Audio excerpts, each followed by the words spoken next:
আজকের গল্প অসময়। অসীম, আমার কথাটা একবার বোঝার চেষ্টা করো।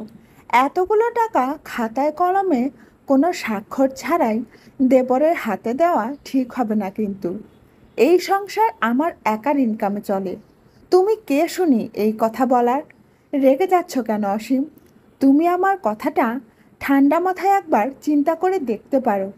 সময় ভালো বলে কি অসময়ের কথা চিন্তা করবে না? আমি যেমন আমার ভাইদের অসময়ে পাশে আছি, তেমনি ওরাও আমার অসময়ে পাশে থাকবে। এত চিন্তা ভাবনা করার দরকার নেই। আর ওরা আমার ভাই বলেই তুমি এই কথাগুলো বললে। যদি আমার শ্যালক আমার কাছে টাকা চাইতো, তাহলে তুমি কি আর এই কথাগুলো বলতে? পরই থাকে। আমার ছোট ভাই বৌদি বিনে বোঝে না কিছু, তারপরেও ওর জন্য তোমার মায়া হয় না? সময় আসলে তুমিও বুঝবে কার কি হয়। তুমি সেই অসময়ের অপেক্ষাতেই থাকো। আমার দুই ভাই থাকতে আমার জীবনে কখনোই অসময় আসবে না। না আসলেই ভালো। আর যদি আসে, তখন তুমি বাস্তবতা বুঝতে পারবে। দাদা, টাকাগুলো রেডি আছে? হ্যাঁ রে ভাই, এই নে, এখানে 10 লাখ টাকা আছে। যদি আরও টাকা লাগে তাহলে আমায় বলিস। যত টাকা লাগে আমি দেব। তবুও তোরা ভালো থাক। ঠিক আছে দাদা। আর তুমিই তো আমাদের একমাত্র ভরসা। ব্যবসায় লাভ হলেই আমি তোমার টাকা ফেরত দিয়ে দেব। আরে ভাই রে, বড় ভাইয়ের টাকা আর ছোট ভাইয়ের টাকা আলাদা হয় নাকি? আমার টাকা তো তোদেরই টাকা। অনিতা, খাবার বাড়ো। আমার এখন যেতে হবে। রান্না হয়নি, আর একটু অপেক্ষা করো। এত বেলা হয়ে গেল, তবুও রান্না হয়নি। ছোট যা ভাত রান্না করতে গিয়ে সব ভাত পুড়িয়ে ফেলেছে। তাই তো বলি, কেমন যেন একটা পোড়া পোড়া গন্ধ বের হয়েছে। একটু অপেক্ষা করো, আমি চুলায় আবার ভাত উঠিয়ে দিয়েছি। ভাত হলেই তোমাকে খেতে ডাকবো। তাহলে থাক, আমি না হয় দোকানে গিয়ে হালকা কিছু খেয়ে নেব। আর তুমিও খেয়ে নিও। তবে দোকান থেকে আসার সময় আদ্রির স্কুল হয়ে বাড়ি এসো। বাবা মেয়ে দুপুরে একসাথে ভাত খেতে পারবে। কি গো ছোট বৌমা, এতগুলো ভাত পুড়িয়ে ফেলেছ? মন তোমার কোথায় থাকে? সারাদিন টিভি নিয়ে পড়ে থাকলেই হবে? মা, বড়দি রান্না করতে গিয়ে ভাত পুড়িয়ে ফেলেছে। আমার হাতে এই কাজ হয়নি। তখন দেখি অনিতা দিদিও অসীম দাদার কাছে আমার কথা বলল। এখন আপনিও বলছেন। যা বলার বড়দিকে বলেন। আমায় অযথা কিছু বলতে আসবেন না। কি গো বড় বৌমা, তোমার আবার কি হলো? সে কি, তুমি কাঁদছো কেন? কি হয়েছে বলো আমার কাছে। মা, আপনার বড় ছেলের চাকরিটা হঠাৎ করেই চলে গিয়েছে। ছেলে মেয়ের পড়াশোনার খরচ, সাংসারিক খরচ, আমার প্রতিদিনে ওষুধ বাবদ এত টাকা আপনার বড় ছেলে এখন কিভাবে কি ম্যানেজ করবে, এসব ভাবতে গিয়েই ভাতগুলো পুড়ে গিয়েছে। কি বলছো বড় বৌমা? বড়র আবার চাকরি চলে গিয়েছে? দুদিন পরই ওর চাকরি চলে যায়? এই তো কিছুদিন আগে মেজ ছেলেকে বলে বড় ছেলের জন্য একটা চাকরির ব্যবস্থা করলাম। এভাবে আর কতদিন? চাকরি করতে হলে কাজে মনোযোগ দিতে হবে, অনেক কষ্ট করতে হবে। মা, আমি বলছিলাম কি, আপনার বড় ছেলে তো কোনো চাকরিতেই বেশি দিন টিকতে পারে না। তাই আপনি যদি আদ্রির বাবাকে বলে কয়েক লাখ টাকার ব্যবস্থা করে দিতেন, তাহলে আপনার ছেলেকে একটা ব্যবসা দাঁড় করিয়ে দিতাম। দিদি, দাদা তো চাকরিতেই টিকতে পারে না, আবার সে করবে ব্যবসা? ব্যবসায় লস হলে তখন কি করবে? বুঝেছি মেজো, মাকে তো স্বামীর কাছ থেকে টাকা এনে দিতে বলেছি বলে তুই এই কথা বলছিস, তাই না? তোদের সব কিছু ভালো যাচ্ছে তো, তাই তুই আমার কষ্টটা বুঝতে পারছিস না। আবার ছোট দেবরকে তো 10 লাখ টাকা ঠিকই দিলি, আর আমরা টাকা চাইলেই দোষ হয়ে যায়। থাক বড় বৌমা, মেজ বৌমার সাথে এই বিষয় নিয়ে তোমার আর কথা বাড়াতে হবে না।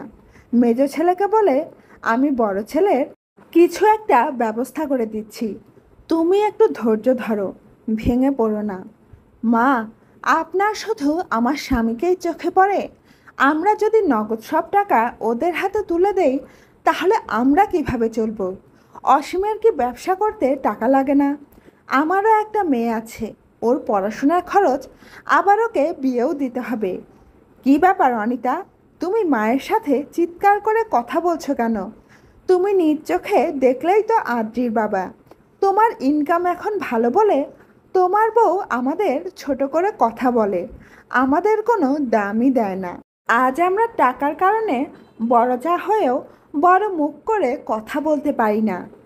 অসীম, তুমি আমার কথা যাচাই না করেই বাড়ির এত লোকের সামনে আমার গায়ে হাত তুললে। হাত তুলব না তো কি করব? আমি আমার দাদার ব্যাপার বুঝবো। তোমার এসব নিয়ে এত কথা বলতে হবে কেন? কষ্ট করে আমি টাকা ইনকাম করি, তুমি নও। ভুলে যেও না অসীম, আমি তোমার স্ত্রী। আমার অধিকার আছে কথা বলার। সেটা তো দেখতেই পাচ্ছি। তুমি আমার গরিব ফ্রেন্ডকে টাকা দিয়েছো আমাকে কিছু না জানিয়েই। আমার ফ্রেন্ড সেই টাকা কোনো দিন পরিশোধ করতে পারবে কি না সন্দেহ আছে। আর তুমি আমায় আমার দাদা ভাইকে টাকা দিতে নিষেধ করো। তোমার মন বোঝা আমার হয়ে গিয়েছে। আদ্রির জন্ম না হলে আমি তোমায় আজই ডিভোর্স দিতাম। শুধু আমার সন্তানের জন্য আজ তুমি রক্ষা পেলে। সেদিন অনিতার গায়ে হাত তোলার পর থেকে অনিতা আমার অর্থ সম্পত্তি, ব্যবসা, পরিবারের কাউকে নিয়ে কখনো আর কিছু বলতে আসেনি। তবে এতে আমি আরও খুশি হয়েছিলাম। অন্তত এখন থেকে নিজের ইচ্ছে মতো পরিবারের সকলের জন্য কিছু করতে পারবো। অনিতার এত কথা আমার আর শুনতে হবে না। বরদাকেও কয়েক লাখ টাকা দিলাম। বরদাও ব্যবসা শুরু করলো। ধীরে ধীরে ছোট ভাইয়ের ব্যবসা আরও বড় হতে লাগলো। দিন যেতে লাগলো, আমার মেয়েটাও বড় হয়ে গেল। কিন্তু সব ঠিক থাকলেও বরদার ব্যবসা দাঁড় করাতে পারলো না। ব্যবসায় সব টাকা লস করে আরও লোকের কাছ থেকে টাকা ধার এনেছিল। পাওনাদাররা বাড়িতে এসে সকাল বিকাল টাকার জন্য বরদাকে তাগিদ দিয়ে যেত। একদিন তো এক লোক বরদাকে বাড়িতে এসে মারতে শুরু করে দিল। তখন আমাকে বাধ্য হয়ে ওই লোকের পাওনা টাকাগুলো পরিশোধ করতে হয়েছিল। পরে বৌদি আমায় বলল, অসীম, তুমি তোমার বরদার 10 লাখ টাকা পরিশোধ করে দাও। আমি তোমায় আমার বিয়ের 20 ভরি গয়না দিয়ে দেব। আর আদ্রির তখন বিয়েও ঠিক হয়েছিল। গয়না এমনিতেও বানাতে হবে। তাই ভাবলাম আদ্রির বিয়েতে বৌদির গয়নাগুলোই নতুন করে বানিয়ে চালিয়ে দেব। তাই বৌদিকে বিশ্বাস করে আমি আদ্রির বিয়েতে খরচ করার জন্য যে 10 লাখ টাকা রেখেছিলাম সেই টাকাটা বৌদির হাতে দিয়ে দিলাম পাওনাদারদের টাকা পরিশোধ করার জন্য। কিন্তু পরের দিন সকাল হতেই দাদা, বৌদি, ভাতিজা, ভাতিজির আর কোনো খোঁজ পাওয়া গেল না। ওরা যে কোথায় চলে গেল আর আমার মাথায় হাত পড়ল। মেয়ের বিয়ের গয়না, নগদ টাকা, বিয়ের অ্যারেঞ্জমেন্ট, এত কিছু আমি কিভাবে কি করব। পরিবারের সকলের কথা ভাবতে গিয়ে আমি নগদ টাকা কখনো নিজের কাছে রাখিনি। মেয়ের বিয়ের অ্যারেঞ্জমেন্টের জন্য যে 10 লাখ টাকা রেখেছিলাম সেটাও বৌদির হাতে অতি বিশ্বাস করে দিয়েছিলাম। বৌদির বাবার বাড়ি গিয়ে বললেও কিছু হবে না, ওরাও যে গরিব মানুষ। আর আপন দাদার নামে কি আর পুলিশ কেস করা যাবে? মায়েরও তখন বয়স হয়ে গিয়েছিল। তাই তখন আমার একমাত্র ভরসা ছিল আমার ছোট ভাই। অনেক আগে ছোট ভাইকে দেওয়া সেই 10 লাখ টাকা আমি ভাইয়ের কাছে ফেরত চাইলাম আদ্রির বিয়েতে খরচ করার জন্য। কিন্তু ভাই আমার কাছ থেকে টাকা নেওয়ার কথা অস্বীকার করলো। ছোট ভাই বলল, কিসের টাকা? কোন টাকা? কোনো প্রমাণ আছে? থাকলে দেখাও, তাহলে আমি তোমায় টাকা দিয়ে দেব। তবে সত্যিই তো আমার কাছে ছোট ভাই টাকা নেওয়ার কোনো প্রমাণ ছিল না। এই কথা বলার কিছুদিন পরেই ভাই নতুন ফ্ল্যাট কিনে সেখানেই থাকা শুরু করলো। আমার জীবনে অসময় চলে এলো। মেয়ের বিয়ে, বরদার পাওনাদারদের টাকার জন্য তাগিদ, সব মিলিয়ে আমি খুব ভেঙে পড়েছিলাম। শেষে আর কোনো উপায় না পেয়ে ব্যবসায় অল্প কিছু টাকা ইনভেস্টে রেখে আমার ব্যবসা ছোট করে সেখান থেকে টাকা উঠিয়ে নিয়ে আসলাম। কারণ যে করেই হোক মেয়ের বিয়েটা যেন না ভাঙে। আদ্রির বিয়েটা ভালোভাবে হয়ে গেল। আদ্রির বিয়ের পর আরেক সংকটে আমায় পড়তে হলো। ছোট ব্যবসা, সাংসারিক খরচ বেশি। ব্যবসাটাও আর ধরে রাখতে পারলাম না। তাই বাধ্য হয়েই বাড়ি বিক্রির সিদ্ধান্ত নিলাম। সাথে অনিতার কাছে ক্ষমা চাইলাম। অনিতার কথা মতো চললে হয়তো এই অসময় আমার জীবনে আসতো না। যাদের জন্য এত কিছু করলাম তারাই আমাকে ছেড়ে চলে গেল।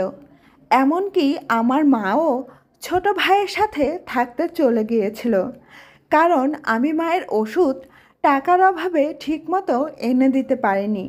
শুধু আমার এই অসময়ের সঙ্গী ছিল আমার স্ত্রী অনিতা আর আমার মেয়ে আদ্রি। তবে অনিতা আমার যে গরিব বন্ধুকে 22 বছর আগে 2 লাখ টাকা দিয়েছিল, সেই বন্ধুই আমার অসময়ে এসে পাশে দাঁড়ালো। আমাকে নতুন করে ব্যবসা শুরু করতে বলল। আর বন্ধু আমার হাতে 10 লাখ টাকা দিয়ে বলল, বন্ধু এটা তোমারই টাকা। 22 বছর আগে অনিতা বৌদি যদি আমায় 2 লাখ টাকা না দিত তাহলে আজ আমি এই পজিশনে আসতে পারতাম না। দেশে আমি আসবো বলে আর আমার আশা হয়নি। তবে যখন শুনেছি তোমাদের খারাপ সময় যাচ্ছে, এই বাড়িটা বিক্রি করে দেবে, তখন আর দেশে না এসে পারলাম না। বন্ধুর এই কথা শুনে আনন্দে আমার চোখ ভিজে গেল। আপনজনেরাই আমার কাছে থেকেও আমার অসময়ে পাশে থাকলো না। আর আমার বন্ধু বিদেশ থেকে চলে এসেছে আমার অসময়ের কথা শুনে। হায় রে কপাল আমার। তবে বড়দা, ছোট ভাই, মায়ের প্রতি আমার কোনো অভিযোগ নেই। ওরা ভালো থাকুক এটাই আমি সব সময় চেয়ে এসেছি।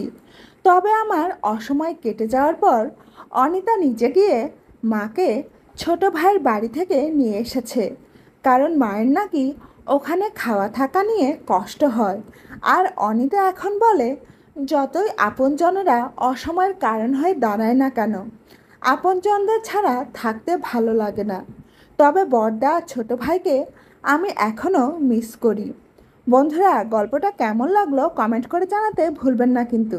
ভালো লাগলে লাইক, কমেন্ট এবং শেয়ার দিয়ে পাশে থাকবেন। ধন্যবাদ।